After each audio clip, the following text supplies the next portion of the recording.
Assalamualaikum warahmatullahi wabarakatuh. Halo anak-anak semuanya, selamat pagi, selamat beraktivitas kembali. Hari ini berjumpa lagi dengan Ibu Intan Ratnasari. Ibu akan membahas mata pelajaran ilmu pengetahuan sosial ya. Kemarin sudah Ibu bahas materi mengenai ekonomi kreatif. Nah, untuk minggu ini Ibu akan bahas mengenai memanfaatkan persaingan sebagai peluang untuk meraih keunggulan ekonomi bangsa ya. Materinya nggak banyak. Lanjutnya, nah di sini faktor yang mempengaruhi terjadinya perdagangan internasional antara lain yaitu keunggulan komparatif dan keunggulan mutlak ya dari masing-masing negara. Lanjut. Nah, di sini menurut teori yang dikemukakan oleh Adam Smith, perdagangan antar dua negara terhadap dua jenis barang akan terjadi jika masing-masing negara mempunyai kekuatan di dalam memproduksi barang tertentu ya. Nah, keuntungan yang diperoleh oleh dua negara tersebut akan mengimpor barang-barang lain dengan harga murah daripada memproduksinya sendiri. Nah, dengan cara ini Indonesia yang mempunyai keunggulan mutlak dan mengimpor barang yang mempunyai kerugian mutlak ya. Lanjutnya di sini. Nah, negara yang melakukan spesialisasi dalam menghasilkan barang yang efisien dibandingkan dengan negara lain dan melakukan perdagangan internasional dengan negara lain yang mempunyai kemampuan spesialisasi pada produk yang tidak dapat dihasilkan oleh negara lain secara efisien ya. Lanjutnya, nah di sini ada contohnya ya.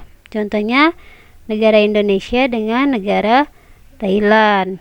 Nah, mereka memproduksi dua jenis barang yaitu pakaian dan tas ya.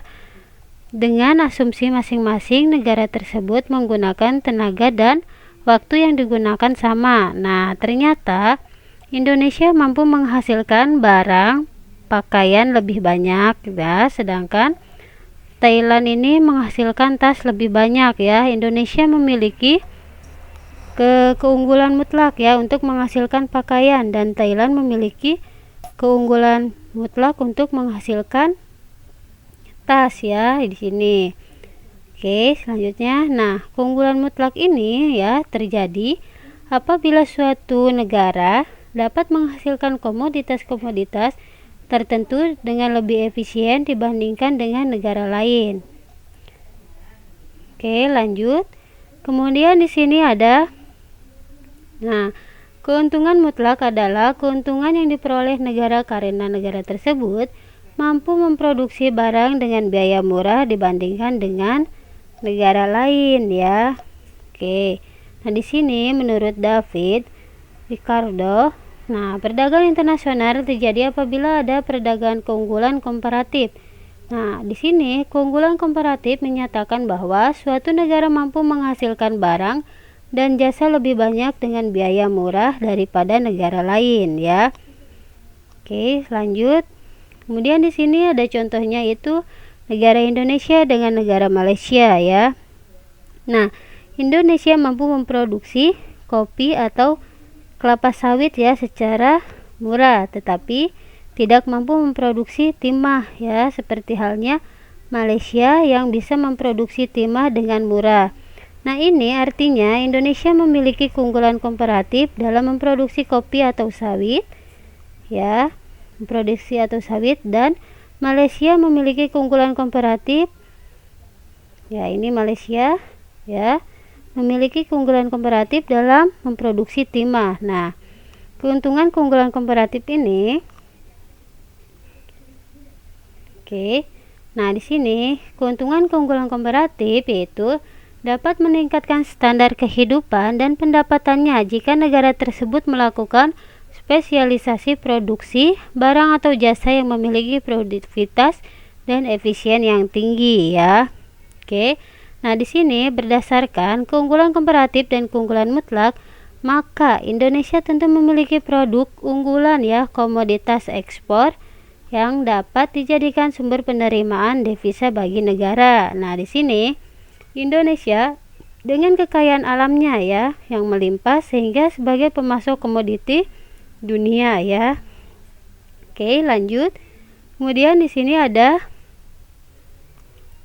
ini hasil perkebunan ya, perkebunan di Indonesia seperti kakao, hasil tambang, batu bara, dan hasil industri tekstil. Nah, komoditas unggulan Indonesia yang dapat memberikan kontribusi bagi pasaran dunia antara lain minyak sawit, karet, kopi robusta, beras, kakao, cengkeh, rempah-rempah, timah, ada batu bara juga, emas, tembaga, nikel, bauksit, biji besi, tekstil, kertas, dan pulp ya.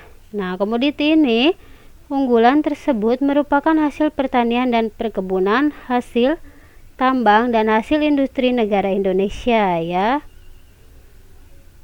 Oke, nah di sini keikutsertaan Indonesia ya dalam perdagangan internasional dapat memberikan manfaat bagi pertumbuhan perekonomian Indonesia.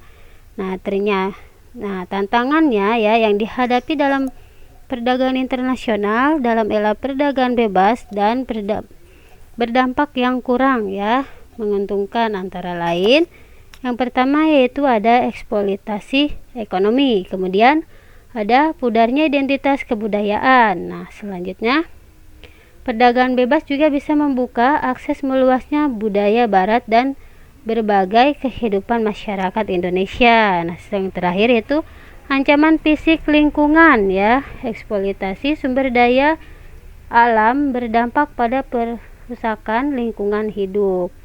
Oke, selanjutnya materi. Oke, nah di sini ada peluang ya, peluang yang dapat dilakukan dalam era perdagangan bebas ya, yaitu dengan mengandalkan kekayaan sumber daya alam dan melimpahnya tenaga kerja yang dimiliki untuk menghasilkan produk yang mampu bersaing ya di pasar internasional dengan biaya produksi yang sangat murah ya. Oke, untuk materi sudah selesai. Selanjutnya di sini ada latihan soalnya. Di sini ada 5 soal. Silakan kalian jawab ya. Soalnya ditulis dan jawabannya ditulis di buku tulis IPS. Nah, kemudian difoto dan dikirim ke Google Classroom ya. Oh iya, jangan lupa dikasih nama di bukunya agar nama akun yang tidak sama bisa Ibu cek di buku tulisnya ada namanya ya. Oke, sekian materi dari Ibu. Selamat mengerjakan tugasnya, selamat beraktivitas kembali, dan semoga kalian dalam keadaan sehat walafiat. Amin ya rabbal alamin. Wabillahi taufiq wal hidayah. Assalamualaikum warahmatullahi wabarakatuh. Terima kasih.